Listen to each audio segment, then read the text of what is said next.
Okay, Danielle, you're ready?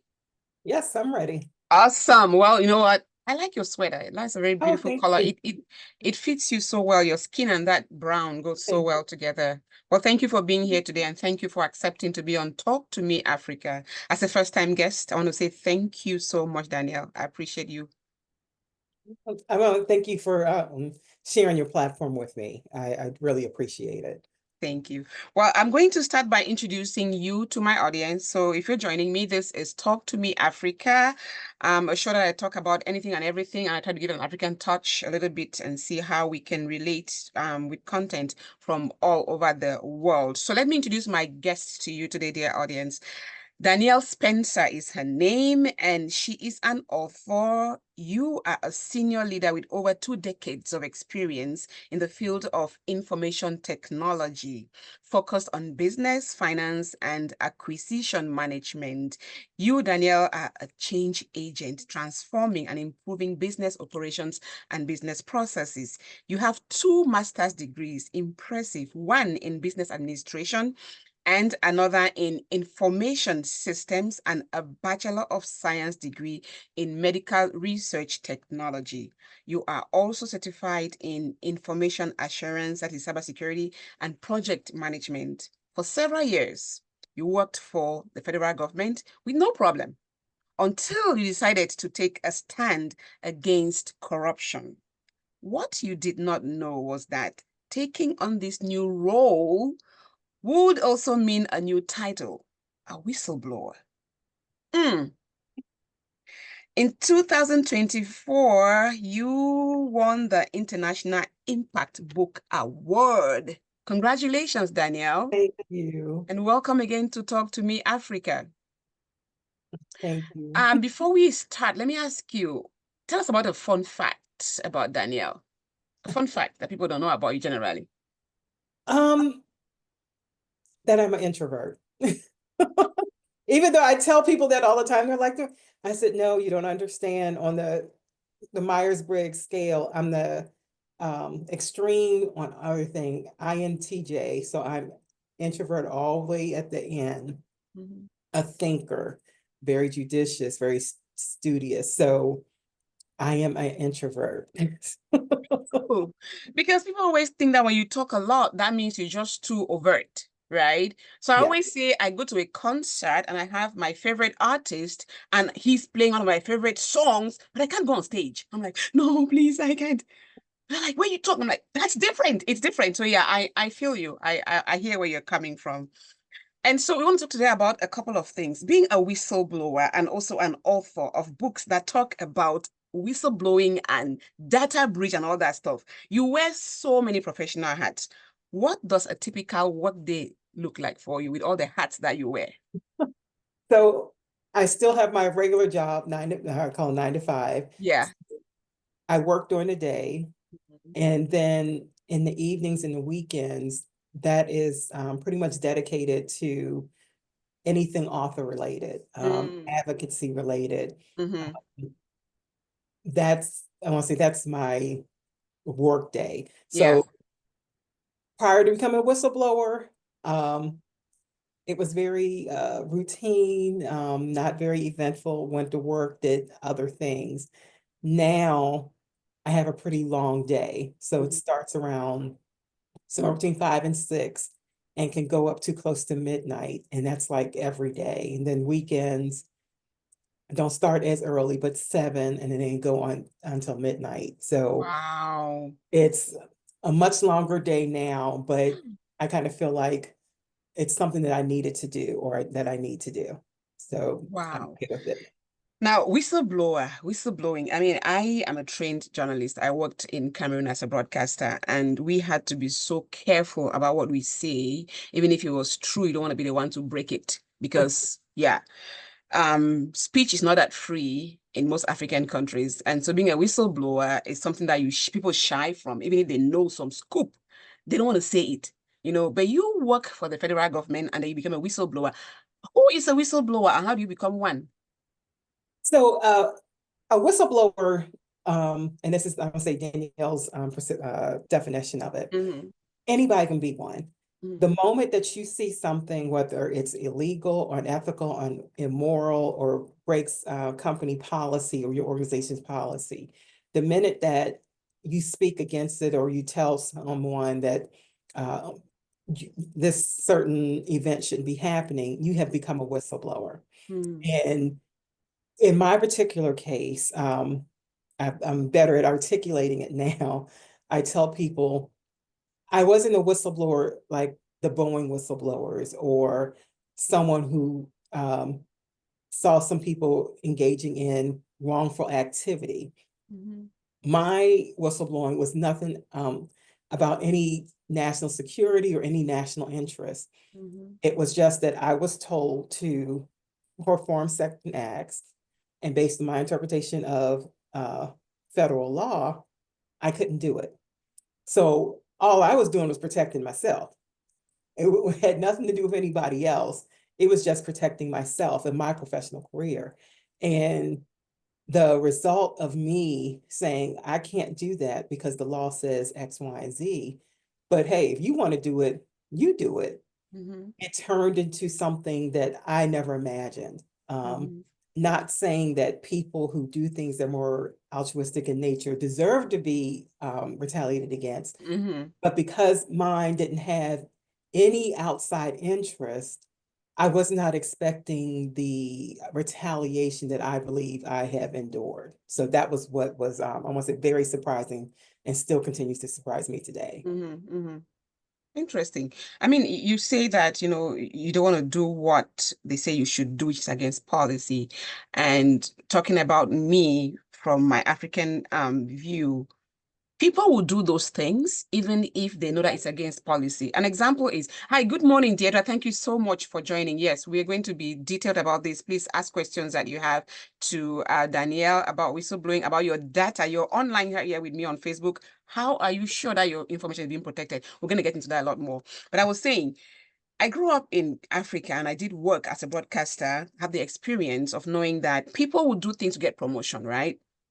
And even in colleges back home, I don't know if it happens in America, people would date the professors because they want to get a pass mark, you know. So you know that they're doing that. I know that my classmate, you know, Jacinta or whatever, has an A grade. She didn't deserve it because she's dating the principal, she's dating the teacher, but I cannot say it. I'm not going to say it. Even though I know that, you know, I was treated wrongly because I know something about them. You don't say it. So in this situation, you're saying that something was being expected of you to protect yourself, but you said, no, you're not going to do it even because it's against policy. Yes. That is courageous. And like, I'll go on with your example. So let's say this professor knows that there are women who are going to date him, get a good grade, but he decides, I want you. And you're like, hold up, dude, I ain't interested. I will earn my grade. Fine, you got 20 other women over there who will do that. Go mess with them. And he said, no, I don't want to mess with them. I want you. And you said, I'm not interested. So then, because you turned him down, he just started to retaliate against you. Exactly. So my saying that I was not going to do that, that wasn't where the whistleblower began. It was the individual got upset and he escalated. And so then I had to go to management like, look, I'm not signing those invoices. I'm not bringing on those people. And this is why I'm not doing it. Right. Hey, if he wants to do it, go for it. Just keep me posted. Yeah, just leave me out of it. That was a situation. It was all to protect myself. Yeah. So that, because, you know, there are people, like you said, you get promoted or you get special favors when you do things that you really shouldn't do. But what, at least, you know, I have been raised and what I have seen, it always comes back. Yeah. It might not happen that month. It may not happen that year. Look up in 5 or 10 years from now, there's some issue and you're the one who's going to have to stand or be accountable for it. And in my case, you know, doing contract management and budget things, you're responsible for up to 7 years. Mhm. So it could be 6 years and 50 days, and someone notices, hey, you used the wrong appropriation code. Mhm. Now, legally, you can be held accountable. Mhm. You can lose your job, you can lose your pension, you can go to jail, or they could say, hey, you spent $1 million paying something you weren't supposed to. Now you Yeah. have to pay it back. So there are Mhm. all these repercussions that could occur just because you decided, well, it's not, it's harder to tell the person no than to go along. Yeah. So I'll say no, Mhm. because what's not going to happen is 6, 7, 10 years from now, here is all this stuff, and I have to deal with a Yeah. problem later on. Yeah. That it was easier, at least in my mind, easier to say no in the beginning and Mhm. let y'all handle it. Yeah, I agree. Deirdre is asking me online, is it like a whistleblower? Is it like being a snitch? Is it the same thing? Some people, you can look at it that way. Mhm. Like I said, in my case, I wouldn't say it's being a snitch, but because you're protecting yourself. Mhm. If you look at using the whistleblowers who they said, wait a minute, you guys aren't doing the quality control like you're supposed to. Mhm. The plane is going to fall out the sky, kill all these people because we're not doing what we're supposed to. It could be said, hey, you're snitching on someone, but if they don't quote unquote snitch, you see like the things that are happening now where they're having all these problems with the planes. Yeah. So it could be considered that, but Yeah.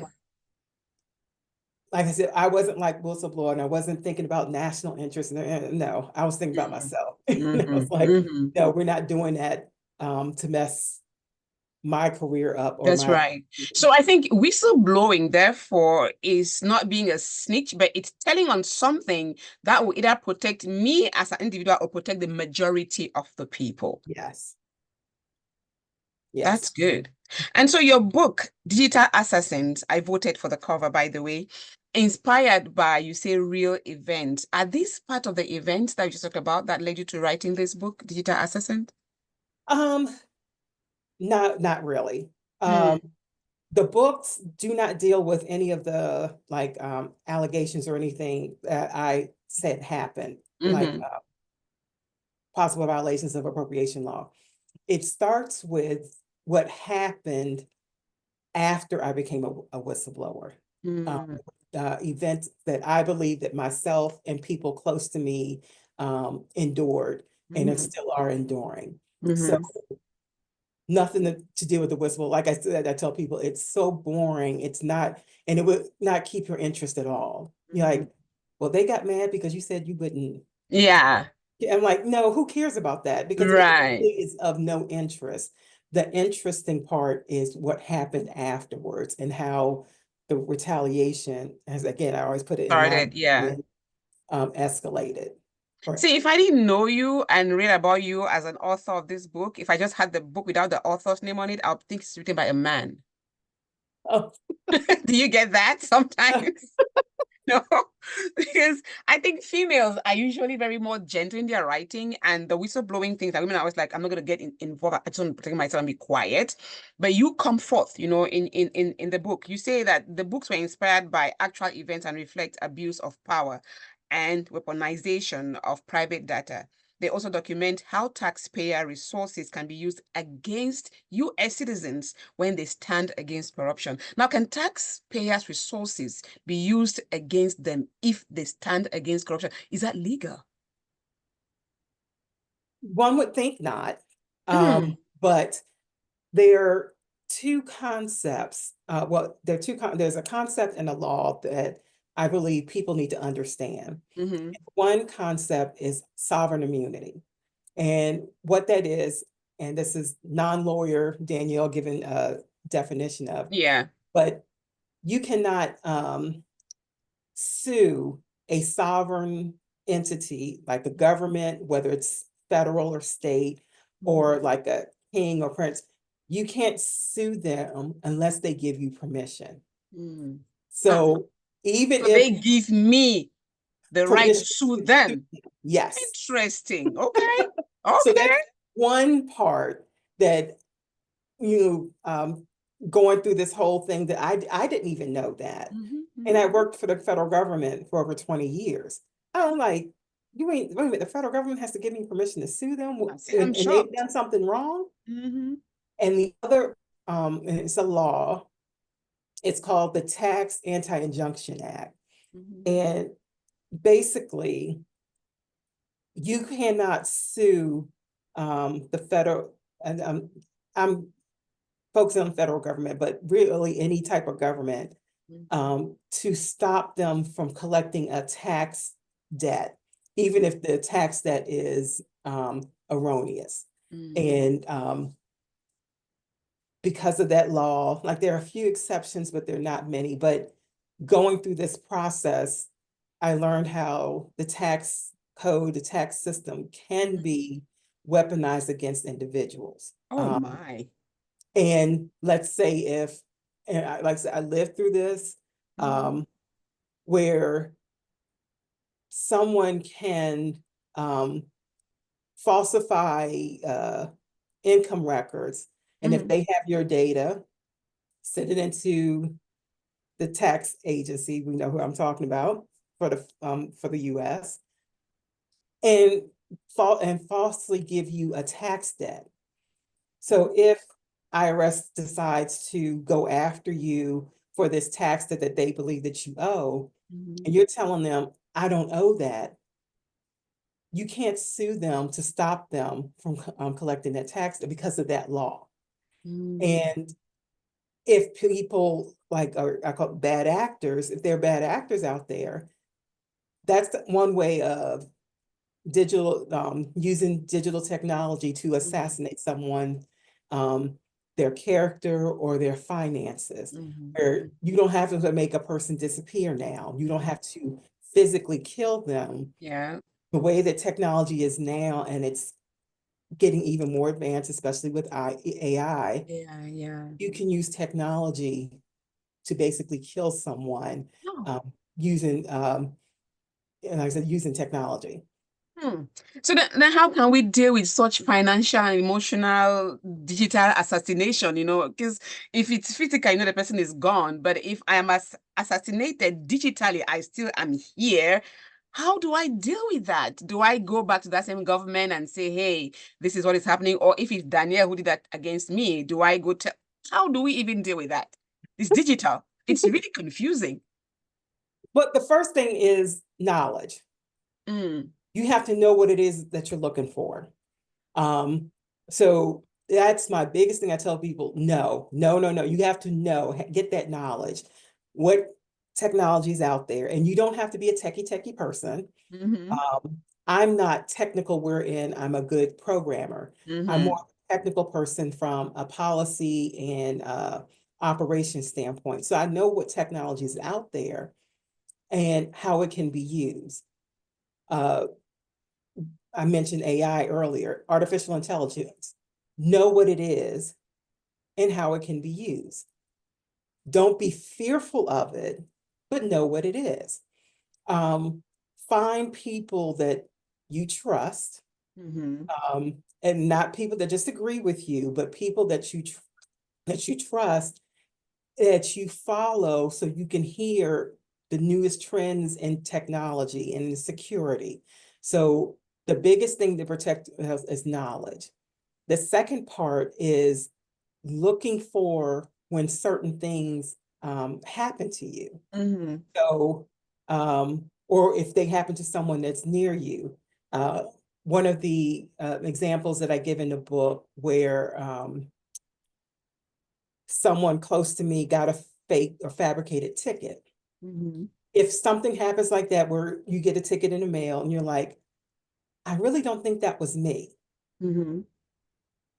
Don't think that you're crazy for questioning it. Yeah. Pursue it. I'm not saying that everything's going to go copacetic, but start looking for things like that that happen. Another one that I gave is when bills show up. You think you paid a doctor bill, And then 1, 2 years later, here it comes again. And you're like, wait, I think I paid that. I'm sure I did. Question it. Because again, I think that I believe that a lot of things happened to me because I was a whistleblower. But Mm, the ease at some of the tactics that were used against me, I don't believe that it's just contained to me being a whistleblower. I believe these tactics have been out there and that people have been using it before. An unscrupulous collection agency, mhm. what's an easy way to get money? Buy up fake debts Yeah. and tell these people you owe me this money and get them to pay for something that they really don't owe. You don't know, yeah. So that's another part is, really paying attention when things happen. And the third part that also is very, I'm gonna say dear to my heart, is support organizations like other whistleblower organizations, privacy organizations, um, democracy organizations, support organizations that are already out there kind of fighting for our rights, Mhm. supporting them. Don't try to go off and do something on your own and no, we need to get the see if there's an organization that's already out there that's been funding, trying to fight this fight Mhm. for some time and support their efforts. Yeah. Because they're the ones who really most of the times know what that particular area, and they have been trying to fight that unbeknownst to the general public. The law is so complicated. You think you understand something about the law, but you don't understand it at all. And with the world becoming so digital, your book, Digital Assassins, I think it is so appropriate. I can't wait to read it in detail, I order on Amazon. But are we being monitored by some forces every day? Are we I think by the so. government? Let me say so. Are you being monitored every single second by some government authority? I think so. Oh Uh, my goodness. Especially if you live in uh, city or urban areas, and like when you quote unquote run a light and red light ticket, hey, this person ran a light. So what I would tell people, technology, there's some excellent things that technology does. It is, yeah. Um, but one of the things that I even noticed before becoming a whistleblower is that we don't do risk assessment very well. We don't, a solution will come up and the focus is always on the great things that this solution is going to do. Mm-hmm. There's never that person playing devil's advocate Mm-hmm. saying, okay, we might have all these cameras in here where we don't have to have cops and pay the cops to make sure people aren't running the red lights or speeding or running through, where buses are. But can't that technology be used incorrectly? Yeah, Where possible. we're now monitoring who goes where and what. How Right. do we protect people's privacy? So we never have people who sit down and look at these solutions Mm-hmm. and figure out how can they be misused Mm-hmm. and not not use the technology, but what can we implement to make sure that people, because you are going to have people who are going to do what they're not supposed to do, Yeah. that we catch them and that we handle their behavior appropriately. Yeah. So that's something that's really missing, especially in our digital society. Digital world, yeah. So is being a whistleblower playing the devil's advocate then, to some No, extent? No? Okay. not into to me more, and I don't particularly like that word, devil's advocate. I said being the better Well, term. being the advocate for the other side It's of more what could having go an wrong. adversarial view, Correct. Okay. because majority of us, majority of people, we're not bad or evil people. Yeah. Most of us are law-abiding people, Yeah. and we don't think about that 10 or 20% of people who are all their whole MO is trying to get over or Mm-hmm. to abuse other people. Mm-hmm. Most of us don't think that way, Yeah. but is at least 10% of people. Mm-hmm. So we have to, in any situation, have someone who can sit down, get in the mindset or the Yeah. framework of that 10% and say, this is how that solution can be Yeah. used. And that's what is missing. So, okay, that's great. But this is crazy. That's what Deirdre is saying online. And she says we have no privacy. We do not. Hear more, Deirdre. Your second book, Danielle, is called Protecting Yourself: How Data Theft Can Impact You. Privacy Protection Lessons from a Whistleblower. Mhm. You know what? What is data theft and how do people steal your data? We're here talking, and I know I'm doing a show called Talk to Me Africa. I'm talking about whistleblowing and how to protect yourself. What is someone going to steal from this? What is stealable here? Um, our, like, just from what we're doing, our likeness, your face, my face, our voices, Mm. because it's gone on for long than 5 minutes, our mannerisms.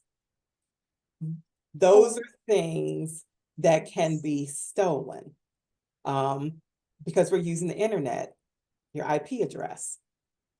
Those are things that I just want to get off this computer right now and say I'm done. Because when we talk about data theft, we're thinking about, my credit card, my bank information. But again, you're right. My voice could be used right now and, for whatever, which is not me. And they say that was me. My face could be used and put somewhere and it's not me. Wow. Keep going, Danielle. Wow. so, and that takes more, like we talked a little bit about the TikTok ban. That has Yes. to, that falls more into that line and more with artificial intelligence. But data theft is more in, I'm gonna say somewhat like identity theft. They're different, but it's more about closer or more in lines with identity theft. But data theft occurs when someone who's in what I call is a trusted position. So these are people who, because of the nature of their job, they have access to your personal and confidential data. And because they have that access, there are supposed to be rules, policies, and laws that dictate when they can access that data, when they can collect it, when they can disseminate it, destroy it. There's supposed to be all of this different stuff that it's called governance or govern how they use and access your data. But for any reason, and I think there's 6 of them that I put in the book, it could be something as nefarious as somebody who wants to get back at you, retaliation, and it could be something as innocent as curiosity and jealousy, where they're in this trusted position, like a bank teller, a office manager at a doctor's office, Mhm. a government worker who works in, let's say, Social Security Administration, and they have your Social Security number and all that other day. There are people who work in these different positions and they're trusted positions. And because they have this certain labor category, they have access to people's data. And that for whatever reason, they violate those company rules and they access or they disseminate or whatever data and they're not supposed to. So that's what data theft is. Mm. So I believe that most of us in America have done this where you call a company and they say, yes, let's get your credit card information. We go 651, and you give the number on the back of the card as well. Sometimes they tell you, oh, this part is not going to be recorded because, it's for your own protection.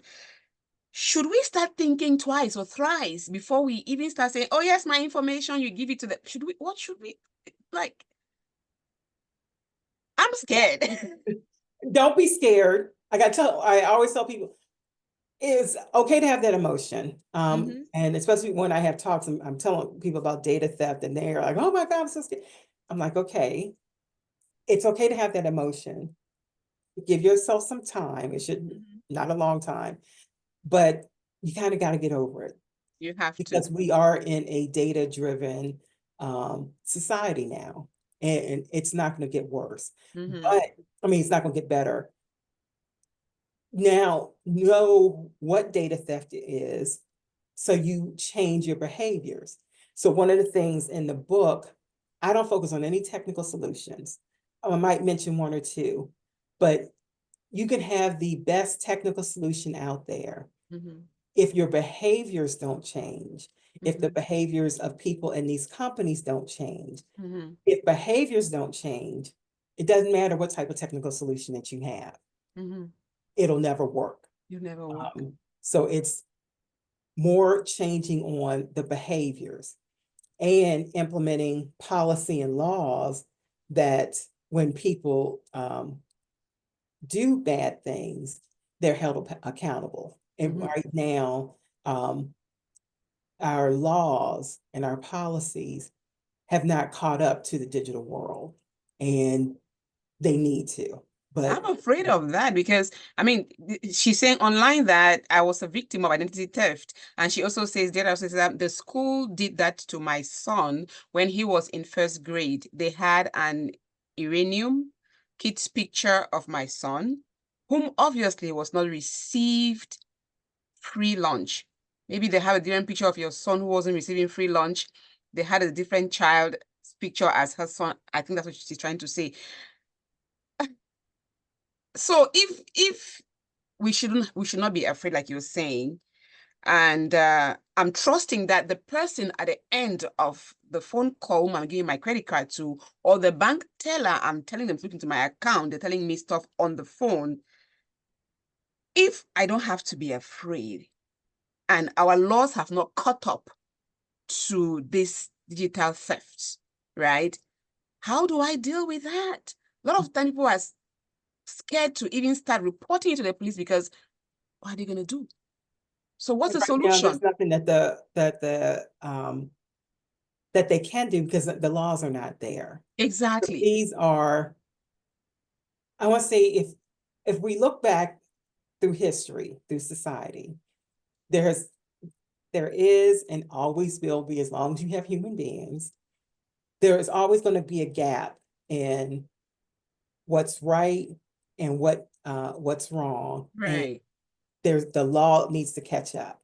Mm. So no, there's really no legal protection now. There's some laws, but they need to be strengthened. So I'll go back to what I said before. The first thing is to educate yourself. So now people now know what it is. I said in the book, I go through some behavioral changes. Yeah. The other thing, again, there are privacy groups. Mm-hmm. There's one that's associated with Georgetown University that are advocating for our privacy. But Mm-hmm. most of us, I would say, I didn't know that they existed. I just found out about them last year in 2024. And I'm like, well, why did I not know? Right. Because people make money off of us uh, not having privacy. Companies are able to buy your shopping habits. Exactly. You make money. And I would say, I think there are a lot of other things that people are able to do because the laws are not where they need to be and people don't know. People don't know.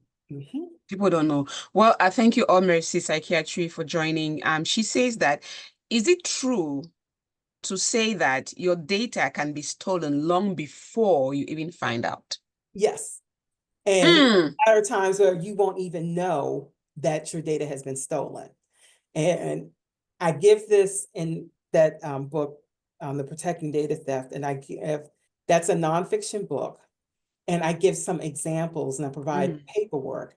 One of the examples that I put in there was when a federal government agency got my security adjudication file.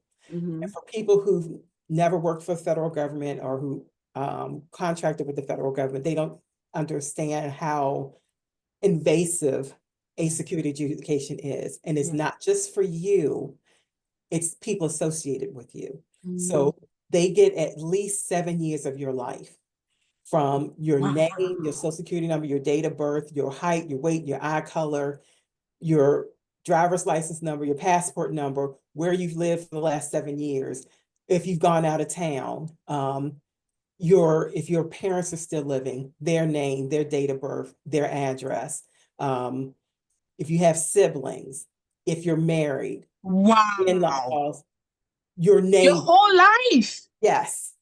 And so I had done a FOIA request because of something unrelated. But when I got the FOIA request, which is a Freedom of Information Act request for those who don't know, I saw that the IRS had asked for my security adjudication. And I'm like, wait a minute, why are they asking for this file? Which is basically, like you said, the book of my life.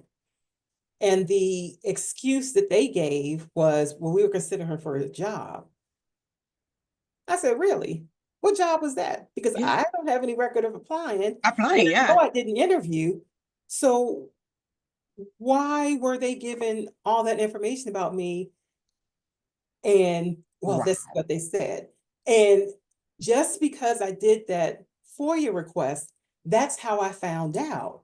But if I had not done that FOIA request, I would have never known that my data had been given to people for some reason that I have no idea why. So if like again, if that can happen to me, and I said I believe it happened because I'm a whistleblower, Mhm. I believe it has happened before.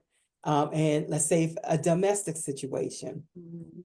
husband is upset, the wife left him or his girlfriend left him, they could do the same thing and you would never know.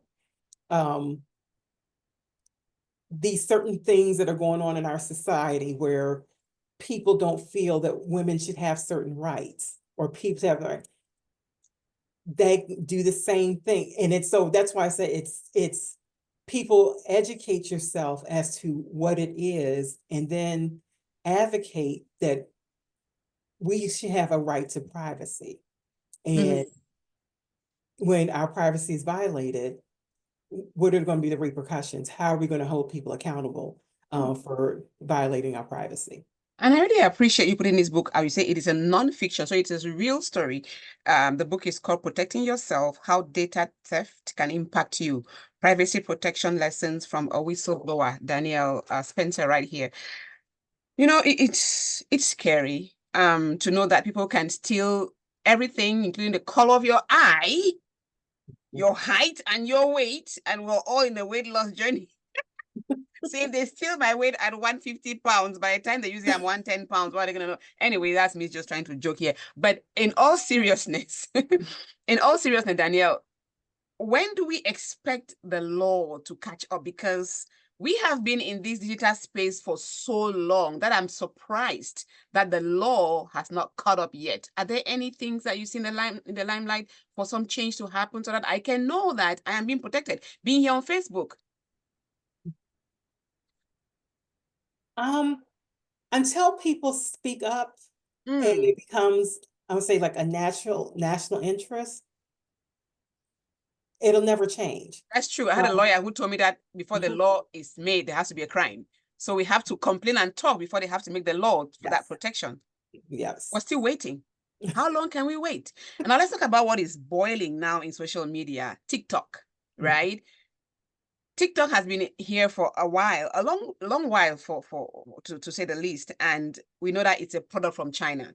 And people have been saying that it's a ploy by the Chinese government to steal our data. And there've been talks now about banning TikTok. Okay, now my worry is TikTok is made in China and it's not even used in China. To give an example, I come from Africa where if I cook food, for me to serve you, I got to taste it. You know, even at a restaurant, when the chef makes your food, he tastes it. So if TikTok is cooked in China and served in America and they're not eating it in China, is that any good food?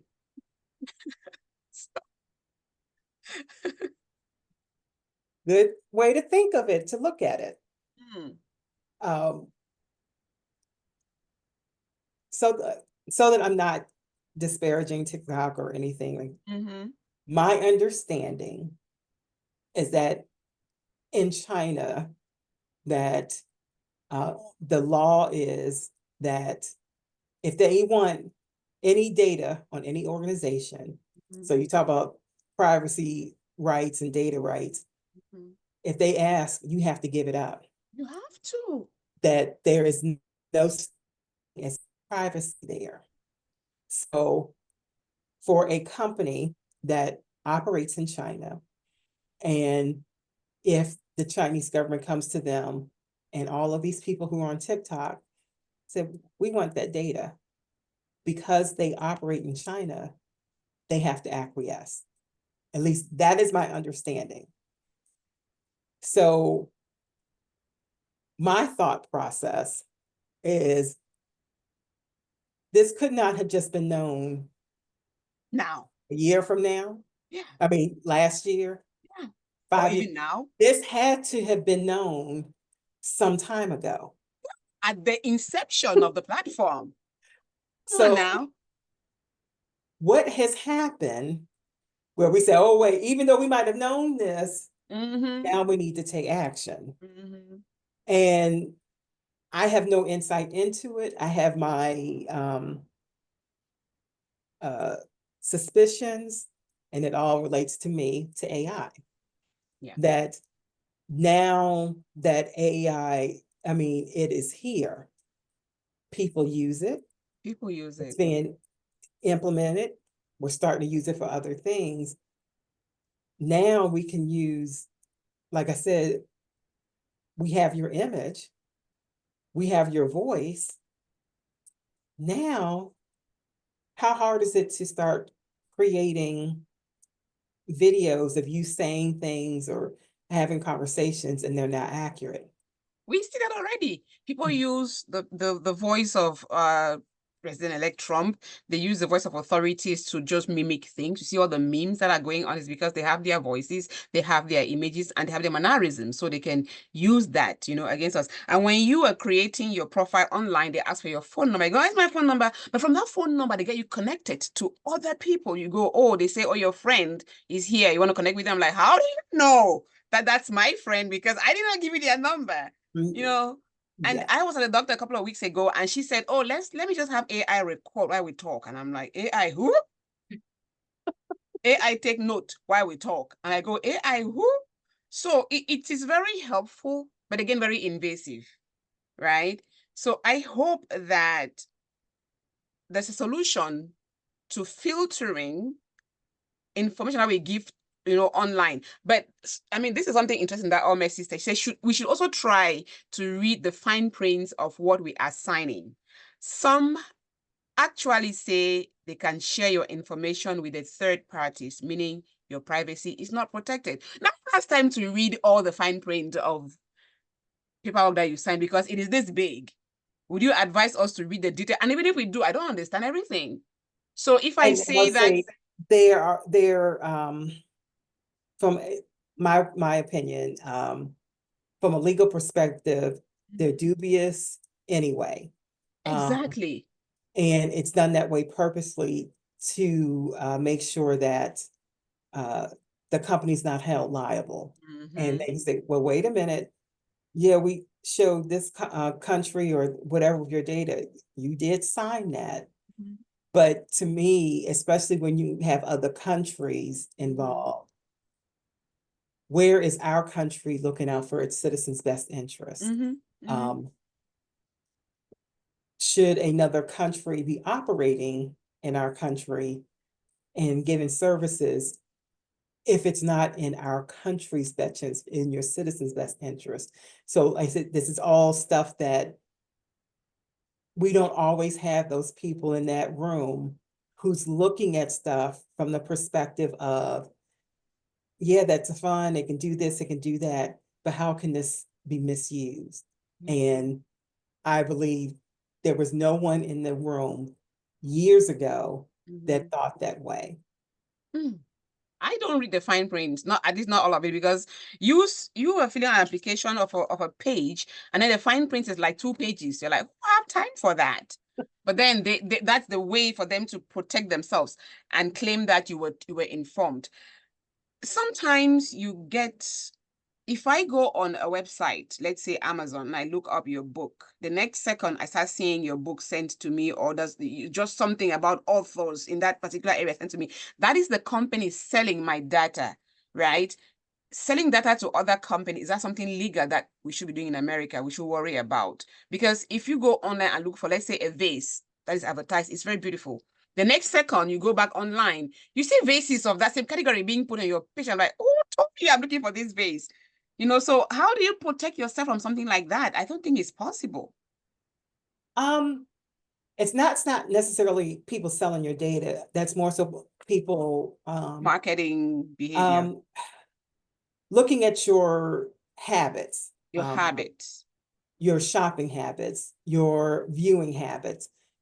It's all based on mathematical algorithms. So if you say, I'm a Beyonce fan, and I go on YouTube or Instagram and point on stuff on Beyonce, the next thing you know, anything kind of related to her is going to keep coming up in your feed. So that is all based on mathematical algorithms. Yeah. You said that you like this, so now we're going to. It comes back, so it's just the algorithm. Yeah. Yep. A way to kind of collect, protect your privacy, and so that people aren't monitoring what you're doing. You can use a privacy browser. They're they're privacy browsers. Yes, and they stop cookies, which are usually what's used to monitor what you're looking at online.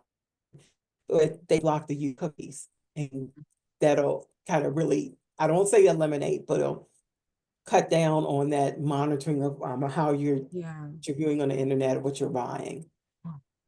I want to say hello to Marianne for joining, and thank you for the stars, Marianne. I really appreciate you. I know you say we shouldn't be afraid, when you talk about people just stealing your data as much as possible, but it's hard for me to not be afraid, because the world is getting more and more digital. Like I said, the doctor was like, oh, let me just talk with you. AI will take notes. That to me is like, okay, this is 2025, but please, can you just take notes? Because I don't know what AI is going to say about me. And sometimes too, it's even harder. Those of us who have this, African accent, you talk to AI, they say something else. What are they translating? Anyway, but I really hope that we get a solution to how we can protect ourselves online. And above all, I hope that somebody from somewhere can catch it and say, hey, we need the law to change. And maybe we should start complaining a lot. Because a couple of weeks ago, I had a lady on my show who's a lawyer, and we talked about scamming. And there's so much shame, she said, in telling people that I was scammed. She was scammed $9,000. And she was ashamed to talk about it because you feel stupid, you feel dumb. So if my identity is stolen, I still feel like, was I stupid, for giving them my credit card? My point is, the law might drag to change because people are not going to come up as much as they want to because of some shame that is embedded in it. But you don't have to wait till something bad has happened to you. You can now, at the local level, at the state level, if you attend when they have those discussions, okay, how are y'all protecting our data? Okay. What are I read this book and this is what they said. How do we make sure that doesn't happen here? That's good. Okay. So we don't have to wait till you don't have to wait until something bad happens. That's good to know. That is really good to know. Now. That's really, really good to know. Well, Mercy and Deidre are agreeing online that they don't care about us. The companies don't care about our privacy at all, even though they always tell you that they're here to protect your privacy. I want to tell people where to find your books. They are on Amazon. You can find Digital Assassins, Surviving Cyber Terrorism and a Digital Assassination Attempt. On her, you can find that on Amazon by Danielle Spencer.